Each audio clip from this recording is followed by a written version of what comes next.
Diqqat! Shoshilinch tezkor xabar. Taniqli aktrisa Saida Rametovaning turmush o'rtog'i Jumadulla Rametov haqida hozirgina afsuski noxush xabarlar e'lon qilindi. Xalq duoda bo'ling. Assalomu alaykum hurmatli tomoshabin. Tezkor yangiliklardan birinchilardan bo'lib xabardor bo'lishni istasangiz, videomiz ostida bir dona like va podpisatsiya tugmachasini bosib qo'yishni unutmang.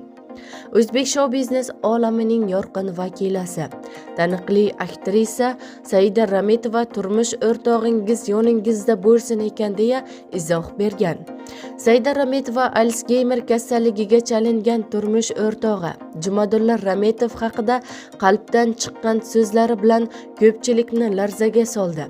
Sadoqat va sabr haqiqiy muhabbatning eng katta isboti ekani yana bir bor namoyon bo'ldi deya xabar berdi taniqli aktrisa bergan intervyusida. Bizni kuzatishda davom eting. Kanalimizga obuna bo'lib, podpisatsiya tugmachasini bosib qo'yishni unutmang.